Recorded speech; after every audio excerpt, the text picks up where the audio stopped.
Welcome to our channel. Today we how to uninstall Crazy Egg tracking from affiliate pages step by step clearly. To uninstall Crazy Egg tracking from your affiliate pages, start by logging into your Crazy Egg account.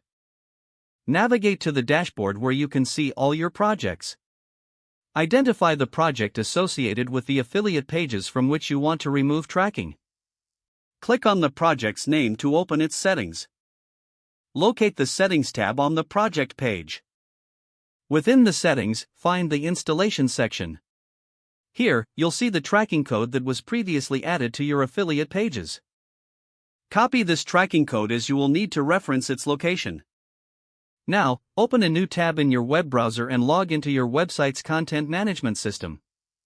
Access the page or template where the Crazy Egg tracking code was added. If the code was inserted in the header or footer, navigate to the appropriate section of your website's theme settings. Look for the script tag that contains the Crazy Egg tracking code. Carefully remove the entire script tag to uninstall the tracking.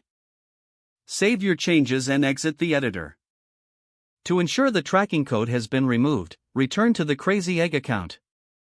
In the project settings, you can check if there are any active recordings or heat maps associated with the page.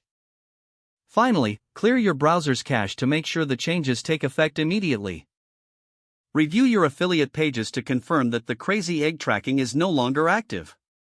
If the page does not load, refresh the browser or try again in a private or incognito window.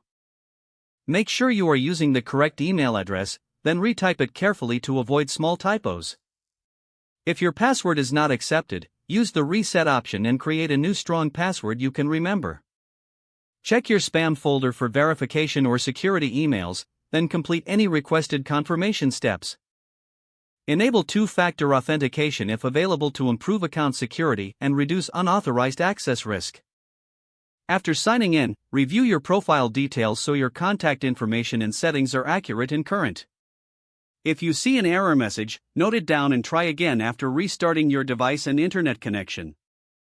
Log out when you finish, especially on shared devices, to keep your account and payment information secure.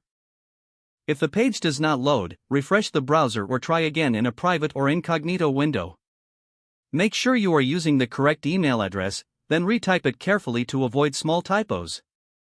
Don't forget to like this video and subscribe to our channel for more step-by-step tech guides.